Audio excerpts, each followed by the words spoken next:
Well, hello everybody. Howdy and welcome to another WineShark Wednesday with your host, the WineShark. Hope you guys are doing well. It is a kind of blustery welcome to spring day here in North Texas. You may hear the wind howling through the office windows here in a bit. I just wanted to say hello to everybody. But yeah, I hope you guys are doing well. I've been having a kind of a busy, crazy, upside down week. I've been trying to organize some things that are coming up for the Scarborough Renaissance Festival, and my head's been kind of twisted all around. So I apologize for being kind of late and, well, kind of going off half-cocked. But today we're going to talk about malolactic fermentation, a topic that we have touched on various times here, there, and whatnot. But something that came up recently in talking with some guests, which is usually where ideas for the show are derived. And this is something I think is kind of constantly misunderstood, so therefore deserves a revisit every now and again to really kind of discuss what it is, why it is, and why you might like it or why you might not. So without further ado, we'll dig in. Although, wait a minute, one bit of ado. We will be trying the example today. We're going to be trying the bread and butter Chardonnay, a wine we've actually already reviewed here for the grocery store grab, but I specifically wanted to come back to it based on our opinions that we were talking about last week, where we were talking about the idea of revisiting your tastes. Although it's been only a couple of years, I wanted to see how this wine is doing, whether it's really changing anything. It's a mass market wine, so I doubt it, but we shall see. Oh, and a good evening to you too, Mr. Carey. Folks in the chat can come up and say hi. So let's talk about malolactic fermentation. Malolactic, what is it and why? So we got to begin by talking about fermentation process at first, and we're also going to talk a little bit about acids today. So at the base point, malolactic fermentation is what we call a secondary fermentation process that occurs in some white wines and some red wines. It can happen both naturally and it can be controlled, what we also call inoculated or caused by the winemaker. Okay? What we mean by secondary fermentation is it takes place after the yeast-based fermentation of the wine. So when you take your grapes, you make a must, you have the yeast that is either added to the wine and or present on it when it comes in from the harvest, and that yeast begins to eat sugar and create the fermentation process, right? Well, after that process is complete in modern winemaking, you may or may not choose to go through a secondary process called malolactic fermentation. Right? This is several different types of bacteria can be involved in this process. Enococcus eni, the same one that fermented during the original process, is part of it. And then a couple of other types, Lactobacillus, Pediococcus, can also be a part of this. So these bacteria go through this, although technically I learned that it is technically not a fermentation process. It is actually a decarboxylation. So there's your fun chemistry word for the day.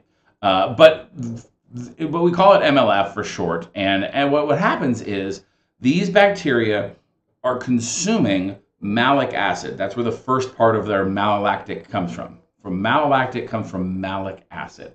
And malic acid is one of the three grape acids that start off before fermentation process, right? It comes from the grape, and it is a nice, juicy, bright flavor. I often describe it as most often associated with green apple. Okay, so green apple, a nice tart Granny Smith. When you bite into that, the way that it makes your mouth water, that's malic acid at its perfect example. Okay, so think green apple, nice and tart and sweet, nice and tart. So during malolactic fermentation, the bacteria convert portions or all of that acid into lactic acid. Lactic acid, like we talked about lactobacillus there, lactic acid, of course, is more associated with things like butters, creams, and cheeses. It is still acidic, but it does not present as a sharp or mouth-watering taste. It kind of comes across as a creamy nature in our mouth. It has this sort of smoothness to it. It is also associated with some of the other byproducts that happen in this process. First, it's actually decreasing the overall potency of the acids. So when malic acid might be really high and sharp and noticeable, it's bringing it down a little bit when we talk about the overall amount of acidity. The flavor that is associated with this lactic acid often comes across as that buttery / mellow flavor rather than sharp fruit acids. Okay, so the wines tend to be softer because they don't make it feel as sharp. We often associate acidity with sharp and lack of acidity with smooth or round. Okay. The reasons that we start getting those flavors as well come from, again, the chemical components that are found within this very complicated bit of pseudo fermentation. For instance, diacetyl. Diacetyl is we basically associate almost immediately when we both smell diacetyl, we associate with butter. Specifically, like when you're looking for flaws in beer, popcorn butter is a thing that might be referred to. You might see that your beer has a diacetyl flaw. So in wine, however, it's not considered a flaw. It is considered a good thing, which is one of those differences between beer and wine that we talk about. But at the same time as it's a present thing, it actually has a different kind of effect when it comes to white wines versus red wines. In other words, I find that white wines, you get more of the buttery presentation. With the way that the fruit presents in a red wine, you don't really notice that buttery action going on. Instead, you get much more of that mellow, velvety sort of softening of the fruit flavor. In other words, I think it takes it from tasting like a fresh berry flavor, like let's say a blackberry or a cherry, or whatever one of our red, black, or blue fruits that we might be talking about, and it turns it into more of a cooked or stewed fruit version of that. Like you've taken like a blackberry to a blackberry pie, right? That little subtle nature where it's not as bright and tart anymore, but the flavor's still there, but now it's a soft, warm flavor. That's what happens when red wine is exposed to malolactic fermentation. Okay, so the other one is acetic acid. Acetic acid kind of is another byproduct. When we take away the malic and we add in that lactic, we also get acetic acid. And this one, again, it can give a vinegary taste overall if you go too much. It's considered a flaw if your wine has that vinegar nature. Contrary to popular belief, wine does not turn into vinegar. However, a wine flaw can be too much acetic acid presents a vinegar-like flavor. That, by the way, is that sharpness on the other end of the scale. It's still an acidic tone, but it is not the bright freshness. It's more of a sour twinge, and it is very unpleasant in our wine experience. So that's the how, right? The bacteria eat this, they excrete this, we get what's left over is a very different wine on the other end of the scale. We now have rounded and sanded off the edges. Now, the controversial part about malolactic fermentation is the fact of, do you do a total malolactic or a partial, and where on the scale do you leave your wine? I think, like most wine drinkers, judiciousness is really part of the best part or better part of valor. Oftentimes, wines that I think people find disagreeable have gone too far to extremes in any one of many things. Wines that are either too sweet, or too malolactically fermented, or too oaky, or too tannic. Too much of a thing is generally what sets our tastes off, or it makes those particular styles of wine very niche, right? They tend to have a few hardcore fans, but that's about it. Kind of like any other art form where you have certain examples of extreme or niche art that some people are huge fans of. The rest of us kind of can take or leave sometimes. Again, I've always referred to as wine and art and other forms are kind of similar. This would definitely be one of those cases. Too much malolactic fermentation, in my opinion, for white wines, my wine should not taste like butter. A hint of butter as one of the flavor profiles is delightful. But tasting like I'm drinking a glass of clarified butter is an awful experience. Same thing for red wines.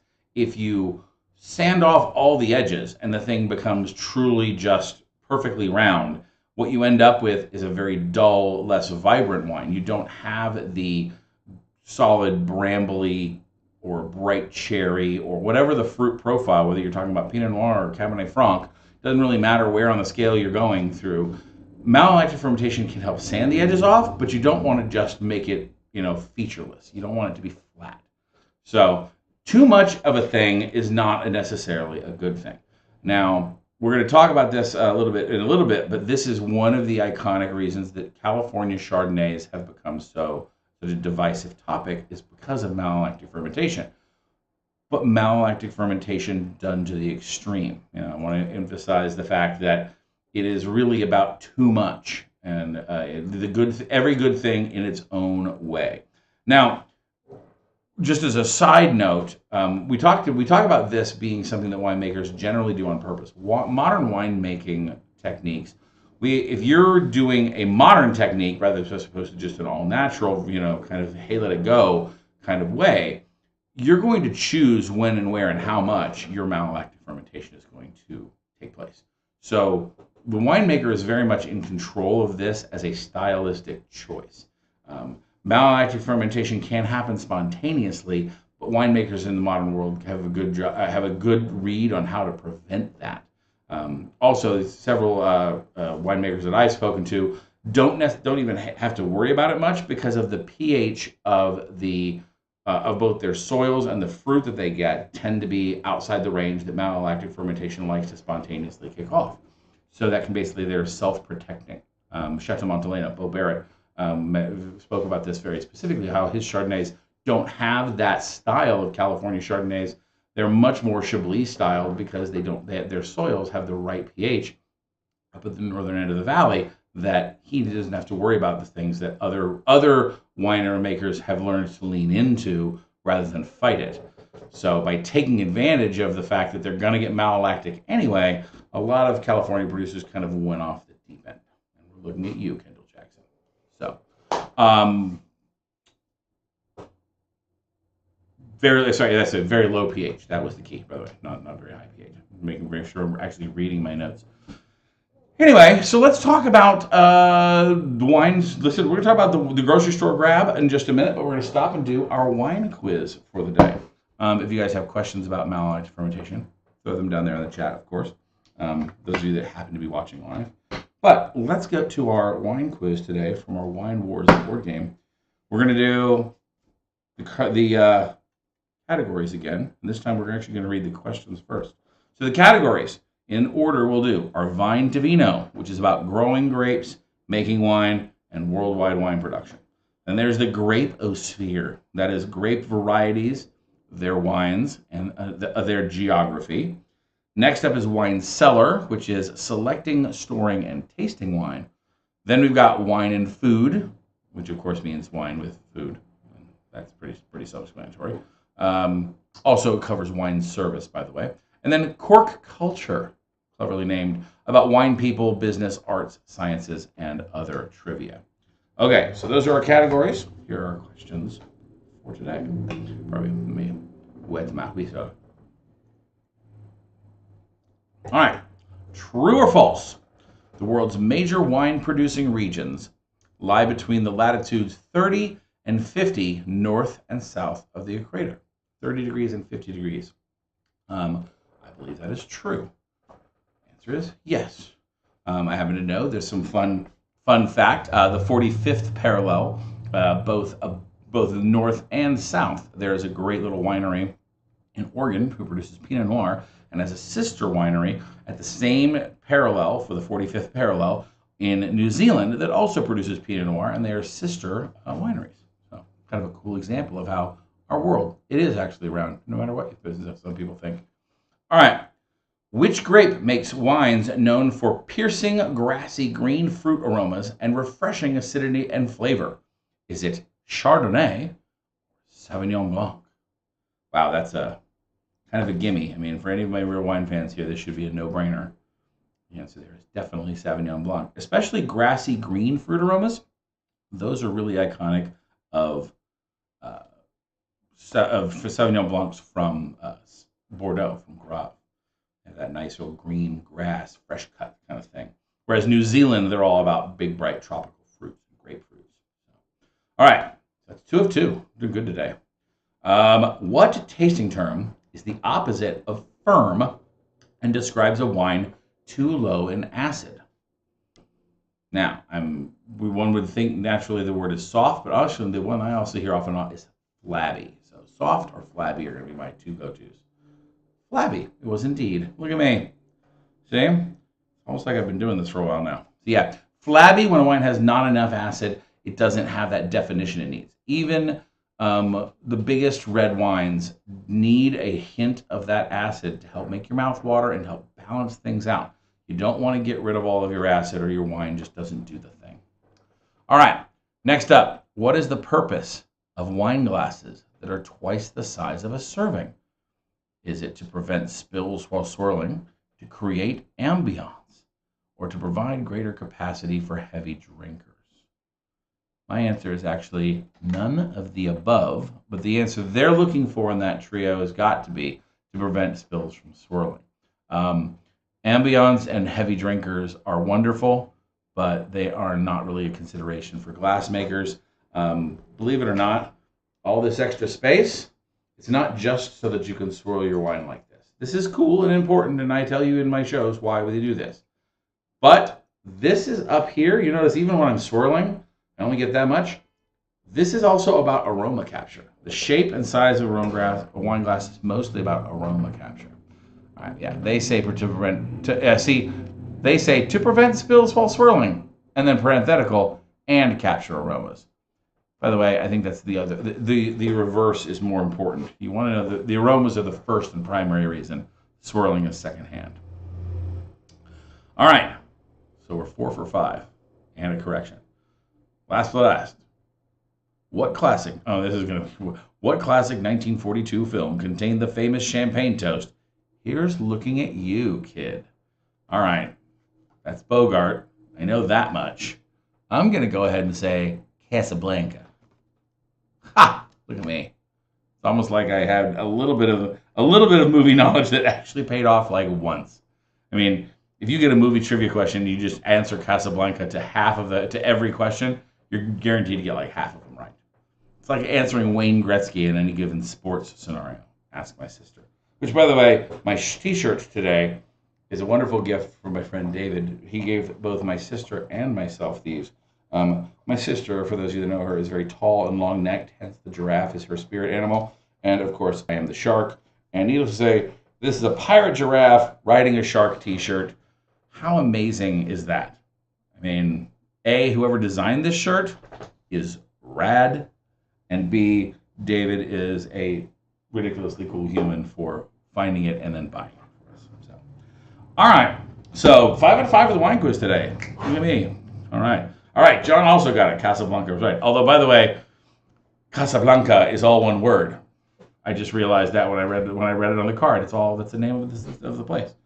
But anyway, all right. Let's talk about the grocery store grab. Dun, dun, dun. So first off, the grocery store grab, for those of you that have never seen it before, the grocery store grab is our attempt for people to provide best access and the best value when you're buying wine at non-specialty and non-big box retailers. If you don't have the opportunity to shop at one of those places, or out of convenience you shop at the grocery store with the rest of your grocery shopping, you will find that you generally don't have a lot of good wine advice at most grocery stores. Some are the exception, but most, you're not going to have anybody in that wine department to tell you what to do. So we rely on label-focused wine purchasing, not only about reading a label, but more importantly about labels that reward us by talking to us in plain language about where the wine is from, what it's made of, and more importantly, what it tastes like in simple, easy to understand terms. So today's selezione is... Oh, no, I forgot to add the actual wine label to the show today. Look at me. All right, let's correct that. Watch this. Dun, dun, dun, dun, dun, dun, dun. Add in a new label. Where is the buttercream Chardonnay? There we go. And remove the flight song. Flight song, by the way, was really good. I really enjoyed that. So here we go. Buttercream Chardonnay. Ta-da! So it's just also proof. It's true. But I mean, John was pointing out that Casablanca, meaning the White House, is actually 2 words. But for whatever reason, the name of the film/bar is all run together. It's because they're Moroccan, I say. They're a crazy bunch of Moroccans just hanging out in World War II. And, Nazis and Frenchmen and legionnaires all looking at kids or something. Anyway, bread and butter Chardonnay. An iconically boring label, but the name is what struck me both in the past and again when I was deciding on a wine for malolactic fermentation. Because this basically is telling you right on the damn label, I'm going to taste like butter. I mean, when you put your flavor profile in your name, you are definitely staking a claim.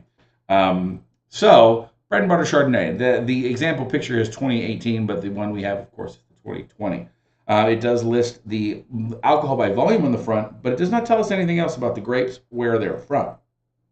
On the back label, it does say it's vinted and bottled by Bread and Butter in Napa, California. Now, this is, by the way, a price point of about $12. It's actually gone up $1 in price, I think, since we reviewed it last. And then advertised at, I think, around $17. So it's a $12 Chardonnay from Napa, which Napa, while being a large producer, generally speaking, doesn't run in the bulk wine world. This isn't bulk wine, but this would be in the popular premium category. So I would be interested to see whether all of their grapes, it doesn't say that their grapes are from Napa. It says that they're vinted and bottled by this place in Napa, but it doesn't say that they're from the Napa AVA. So that's a labeling question, which I'd have to double check, but I'm curious to say the least. All right, but on the back it does say classic California Chardonnay with hints of rich vanilla, toasted oak, and cream. Perfect when enjoyed chilled and with equally pleasurable foods. Well, I wouldn't call that the best example label. It's a decent one because at least it does say vanilla, oak, cream.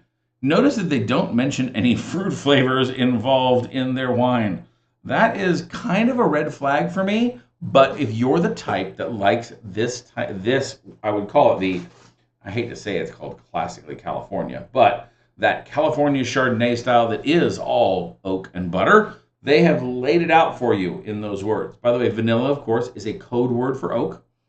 Even though they say toasted oak right behind it, the vanilla flavors come from the oak.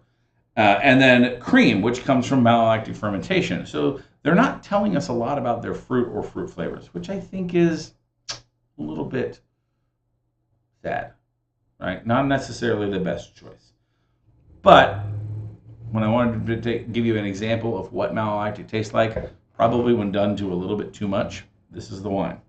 Okay, so what do we see here? Color-wise, wine has it's actually a little bit, it's not even the darker burnished gold that a lot of California Chardonnays tend to be. It's a little on the lighter side, which makes you wonder whether their oak program has actual oak barrels involved. Maybe they are just doing chipping or staving, which might account for their lighter color. Plus, they may not have any length of time on skins. So it's a very light, pale gold. Other than that, no flaws, no all-star bright and doing the right things. On the nose, it comes off 100% like an oak barrel. This is probably one of the most oaky wines that I have smelled in a long time. It smells like vanilla and wood. Like vanilla covered in wood, or vice versa. And wow, this one is direct. It is on point. It definitely has that one thing it wants to say, and it says it very loud. Okay. On the palate,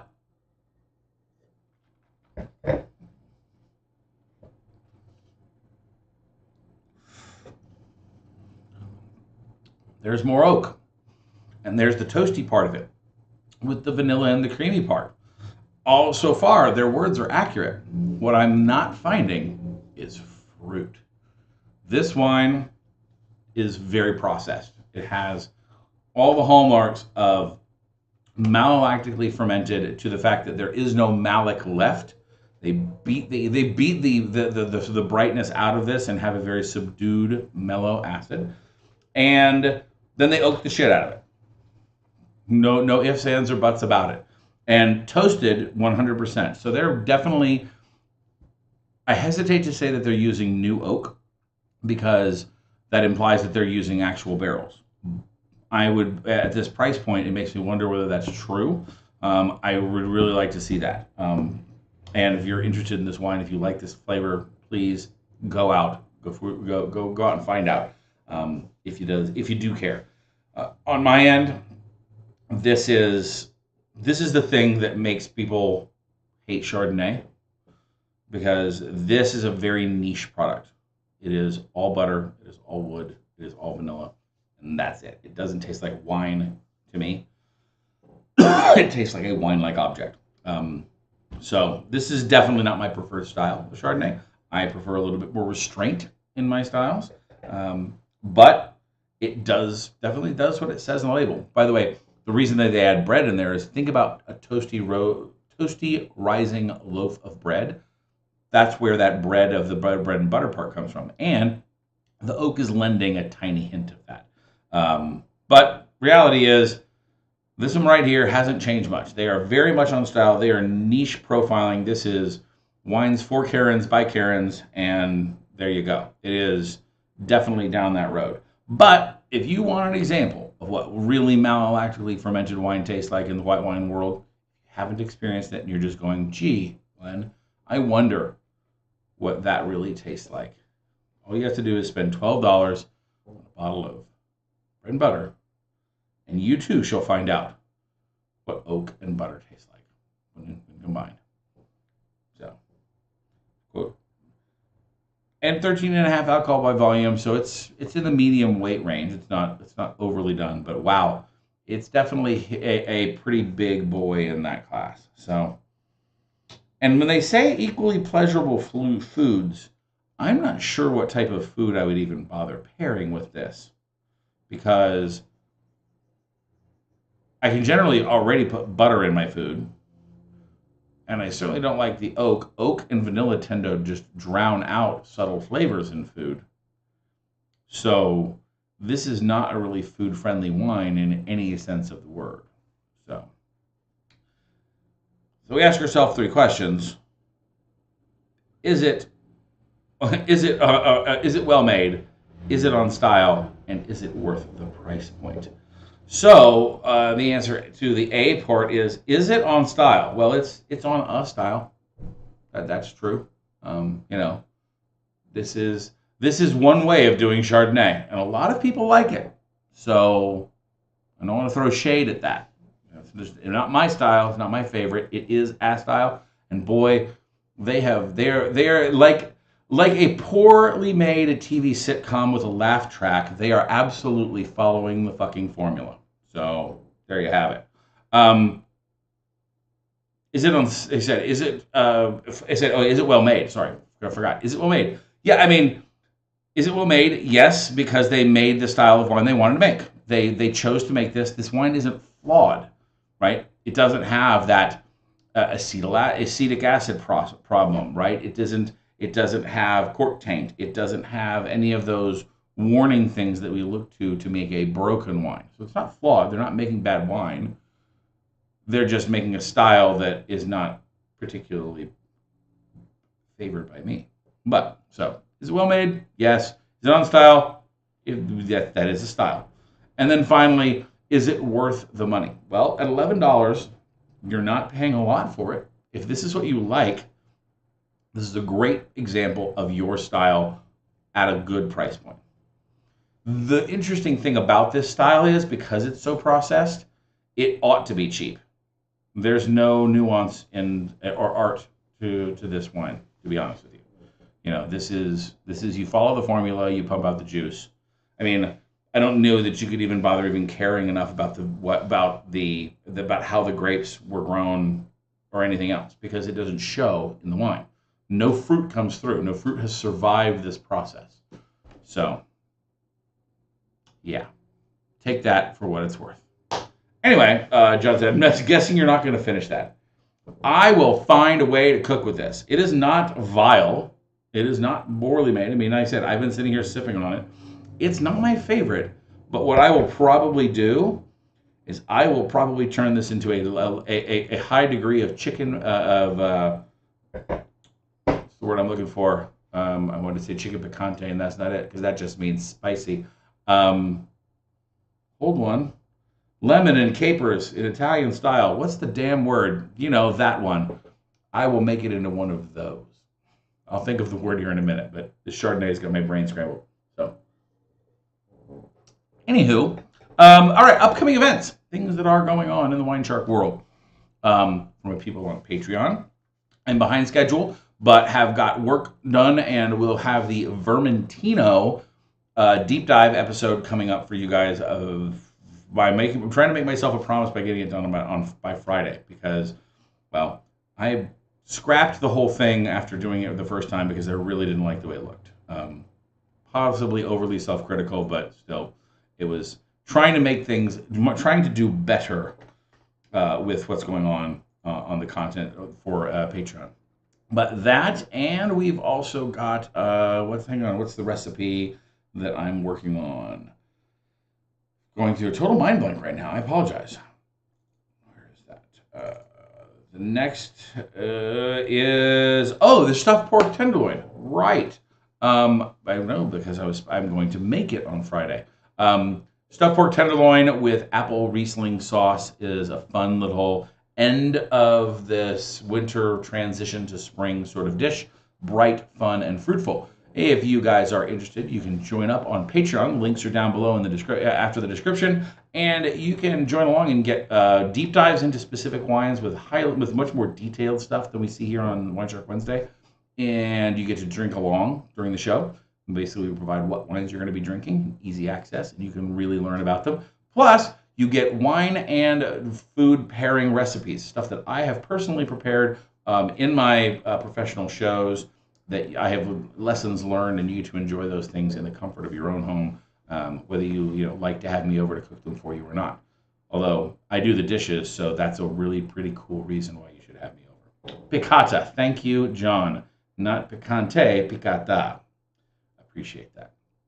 Anyway, so those things are coming up here next week, and then plus the smoked duck salad from last week. You guys have got to give me feedback whether you've tried it yet. It was a really good recipe that I want to get some feedback on. So then by the end of March, we're going to have Melon de Bourgogne. That's the other deep dive, which is another funky little French grape that's not very popular, that I think you guys need to know about. Loire Valley, southwest kind of France does a lot of fun things with this grape. So Melon of Burgundy, I'm sorry, southwest, northeast, not southwest. The Melon de Bourgogne is a fun little white wine that you guys have got to try. So we're going to go a little deep dive into it with a bottle and see what we can learn. So, and then in just a couple of weeks, we're starting up at the Scarborough Renaissance Festival. Very exciting stuff coming there. I'm really excited about getting back to the season and seeing you all. So, in fact, I will be making my wine selections to send to the distributor over the next week. So, getting all of the fun selections from 8 different shows and how many different countries? I think about a dozen different countries that we get to explore over the next couple of months. So, I hope you guys can join us for any one of those. As always, if you like what we're doing, hit that like button, subscribe to the channel, and if you really like what we're doing, join us over on Patreon. Even more benefits and cool stuff that you get from the WineShark. And as always, just thank you for watching, and I hope you guys have a wonderful bottle on your own. Until we get to meet next time, cheers. I've been your WineShark. I don't know, definitely in the piccata. Oh boy.